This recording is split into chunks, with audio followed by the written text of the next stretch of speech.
값이 저렴하고 공공연하게 퍼져 있다. 15년 전 2009년 9월 초 어느 날 D&하이 해변은 햇살과 바람, 푸른 물, 긴 백사장과 해변가 식당들로 여름철 더위에 지친 관광객들에게 매력적인 곳이었습니다. 해변 마을에는 상점들이 줄지어 생겨났고 바다 특산물, 커피, 노래방과 같은 광고판이 여기저기서 눈에 띄었습니다. D&하이 사회의 티아린 T씨에 따르면 대부분의 식당은 노래방과 성매매를 운영합니다. 여기에는 매춘부가 많아요. 라고 그는 자연스럽게 소개합니다. 바이홍이라는 이름의 식당에 가보니 3개의 방이 연결된 통로 형태로 되어 있었고 주인 말에 따르면 여자들의 휴식 공간과 옆에 노래방이 있다고 합니다. 우리는 주인의 안내로 노래방에 들어갔고 꽤 작고 간단한 방에는 그다지 호감이 가지 않는 벽에 걸린 사진들이 있었습니다.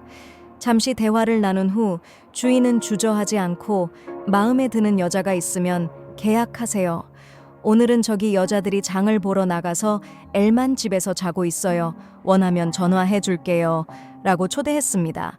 주인 말로는 이곳의 여자들은 고객에 따라 아침, 점심, 저녁에 일하지만 가장 바쁜 시간은 저녁이라고 합니다. 그래서 아침에는 보통 늦잠을 자고 일어난다고 합니다. 가격에 대해 질문하자 주인은 주저없이 한 번에 7만 동, 정말 저렴해요. 라고 말했습니다.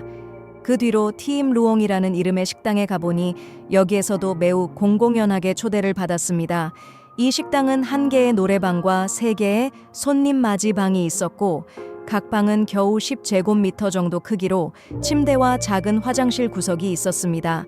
앉자마자 앤이라는 이름의 의상 차림이 꽤 노출이 심한 여성이 우리와 대화하기 위해 다가왔습니다. 잠시 후 다른 3명의 여성이 함께 나왔습니다. 우리가 마음에 들지 않는 것 같자 주인은 전화를 꺼내서 몇 분 후 다른 여성이 우산을 들고 식당에 들어왔습니다. 우리가 즉시 선택하지 않자 주인은 불안해하며 마음에 드는 여자가 있으면 하러 가세요. 아침부터 망설이게 할 필요 없어요. 라고 말했습니다. 여기서 성매매 활동은 매우 공공연하게 쉽게 이루어지며 시장에서 물건을 사는 것처럼 흥정할 수 있습니다. 많은 여자들이 성년이 되기 전에 여기서 주목할 점은 성매매를 하는 여성들이 대부분 너무 어리다는 것입니다. 평균적으로 22세 이하이며 심지어 몇 명은 아직 성년이 되지 않았습니다. 바이홍 식당의 주인과 대화하던 중 이 식당은 17세에서 22세 사이에 3명의 여성을 품고 라는 사실을 알게 되었습니다. 특히 엘이라는 이름의 여성은 1992년에 태어났으며 주인의 말에 따르면 매우 인기가 많습니다. 레은 여기서 3개월째 일하고 있으며 고객의 요청이 있을 때만 일한다고 합니다. TM 루옹 식당의 여성들도 모두 매우 젊으며 거의 9X 세대입니다. 에나이라는 여성은 1991년생으로 매일 약 20명의 고객을 상대하며 각 회당 3만 동을 받고 대개 자정까지 일한다고 밝혔습니다. 대부분의 여성들은 가족에게 이 일을 숨기며 꽃을 팔고 화장을 하는 직업에 대한 기쁨은 없지만 이미 망쳐버렸으니 계약을 끝까지 지켜야 한다고 주장합니다. 바이홍 식당의 주인과의 대화 중 이 지역에서는 거의 모든 가정이 이 형태의 사업을 운영한다고 말했습니다. 우리가 왜 이 활동이 이렇게 공공연하게 이루어질 수 있는지 물어보자 그는 그냥 웃으며 이미 보호가 다 되어 있으니까 라고 대답했습니다. 저렴한 성매매의 운명을 안고 앵해안에서 성매매 소굴이 공권력에 의해 단속된 후 2012년 3월의 어느 날 도시 외곽으로 나가 성매매는 집, 머리 감기는 곳, 흡입기에서까지 존재하게 되었습니다. 서비스 대상은 대부분 저소득 노동자들이기 때문에 한 번에 성행위, 가격도 상당히 부드럽고 성매매 여성들도 나이가 많고 외모가 평균적인 경우가 많았습니다. 어두운 지하실에서 땀을 흘리며 하이반 고개에서 끝없는 회전을 겪고 난 후 긴 거리의 운전사들은 터널을 통과할 수 없는 차량들, 보통 고개 아래에서 빠른 여행으로 긴장을 풀곤 합니다. 리엔치우 구청 하오하이 북부, 맞은편에는 이름 없는 매춘소가 있습니다. 그저 평범한 집일 뿐 다방 옆에 있는 모습은 외관상 매춘 활동이 의심될 여지가 없습니다. 그러나 석유를 운반하는 운전사들, 돼지나 닭을 운반하는 사람들 또는 배를 타는 사람들에게는 이곳이 우울을 풀 수 있는 곳입니다. 다방에 앉아 저는 주인에게 도움을 요청하고 싶었고 그녀는 바로 옆을 가리켰습니다. 더 열정적으로 제가 아무런 언급도 하지 않았는데 그녀는 두 집 사이의 창문으로 조용히 불렀습니다. 야. 1시 30분경 언급된 여성은 무슨 의도를 이해했는지 일어나 세수를 하고 손님을 맞을 준비를 했습니다. 물 가져다 드리고 차는 여기 두세요. 괜찮아요? 라고 주인이 말했습니다. 주인이 부른 M은 40대 중반의 여성입니다. 회의할 시간도 없이 M은 빠른 여행의 가격을 제시했습니다. 150만 동, 두 사람은 300만 동이에요. 어린 여자가 있나요? 젊은 애들이 몇 명 있지만 오늘 아침에 호이안에 놀러 갔어요. 지금은 한 명만 있어요. 에미에 따르면 젊은 애들이라고 해도 이미 24에서 25세입니다. 옆방에는 32세의 애가 있습니다. 가격을 합의한 후 그녀는 뒤쪽을 가리키며 들어가세요. 걔네는 여기 나오지 않을 거예요. 라고 말했습니다. 우리가 방에 들어서자 그녀도 따라와 두 개의 문을 열며 소개를 했습니다. 외부 방은 젊은 애, 내부 방은 나이 많은 애라고 하여 우리가 선택할 수 있도록 했습니다.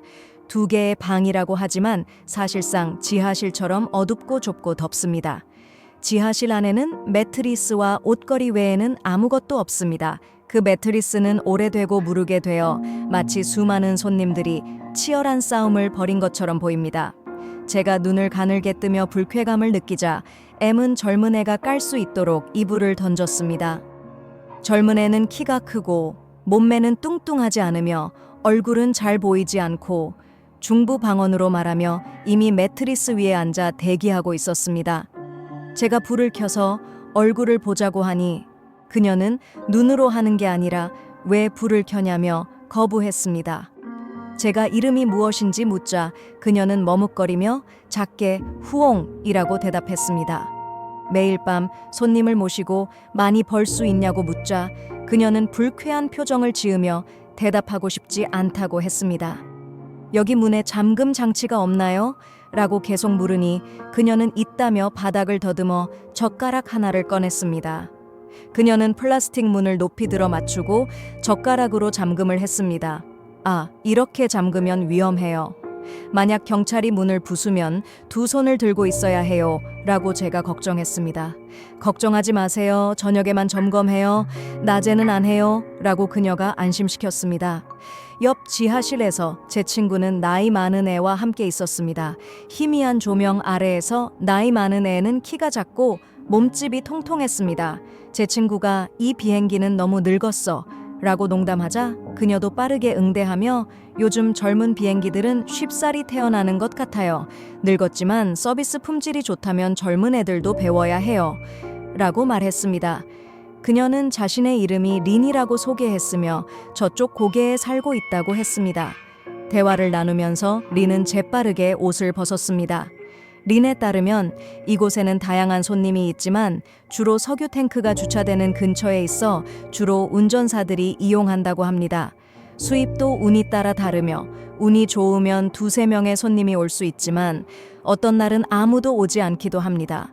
손님이 빠른 여행을 이용할 때마다 150만 동이 들어오고 그중 70만 동은 주인에게 나머지는 그녀가 가져간다고 했습니다. 비참한 운명 고객의 얼굴을 뚜렷이 보지 않고 고객이 자신의 얼굴을 알지 못하게 한 채 어두운 지하실에서 이들 여성의 삶은 불확실하게 흘러갑니다. 그들은 자신의 몸을 팔아 매번 행위로 몇만 동을 벌어들입니다. 그들은 매달 몇백, 몇천 동을 모아 생계를 이어가고 여러 가지 계획을 세웁니다. 그들은 하이반곡에 넘어나 먼 서부 지역에서 이곳으로 생계를 찾기 위해 오고 있습니다. 그들은 자신의 삶을 어둠 속에 가두고 운명에 순응해 있습니다. 그들의 고향에서는 부모님이나 형제들이 그들이 보낸 돈이 어두운 심연에서 나왔다는 것을 모를 수도 있습니다. 지하실에서 나와 저는 M에게 말했습니다. 여기 너무 어둡고 더러워서 영감이 없어요. 전화번호를 주세요. 필요할 때 깨끗한 여관에 전화할게요. M은 즉시 고개를 끄덕이며 하우칸에서 어떤 여관에 묵고 있으면 전화하면 여자를 데려다 줄게요. 라고 했습니다. 하루 종일 아침부터 저녁까지 묵으면 500천동, 빠르면 200천동이며 반값은 손님이 알아서 내야 합니다. 에미의 홍보에 따르면 지금은 물건이 공장 노동자라고 하며 필요할 경우 전화하라고 했습니다. 노동자에 대한 이야기를 하자 제가 흥미를 보이자 그녀는 플라스틱 공장에서 일하는 애들이에요. 오늘 일이 없어서 수입이 적어 여기서 많이 일하고 싶어 해요 라고 덧붙였습니다. 그녀는 이미 집에 있는 몇 명의 여자를 관리하며 월세 400만 동을 내고 있으며 젊은 노동자들은 다른 곳에서 자취하고 있으므로 손님이 요구하기만 하면 그녀가 연락을 취해줍니다. 손님이 원하는 대로 여자는 모든 요구를 충족시킬 준비가 되어 있습니다. 도시 외곽 지역에서 여관이나 마사지 가게가 없을 때 매춘 여성들은 주인에게 집을 빌려주고 현장에서 일을 합니다. 이는 저렴한 매춘 서비스로 가벼운 지갑을 가진 손님들, 즉 노동자, 운전사, 배달원과 같은 이들을 위한 것입니다. 가격에 따라 다르기 때문에 이곳의 매춘 여성들은 대개 젊은 시기를 지나거나 매력적인 몸매가 아니어서 100만 동 이상만 있으면 손님이 천사가 될 수 있습니다. 우리가 방금 언급한 장소는 이 지역에서 서민 매춘의 전형적인 사례입니다. 친애 아는 여러분, 플러그 이야기의 시간은 이제 마무리되었습니다. 프로그램이 마음에 드셨다면 좋아요 누르고 공유하며 채널 구독을 잊지 말아주세요. 다음 프로그램에서 여러분과 다시 만날 수 있기를 기대합니다. 감사합니다.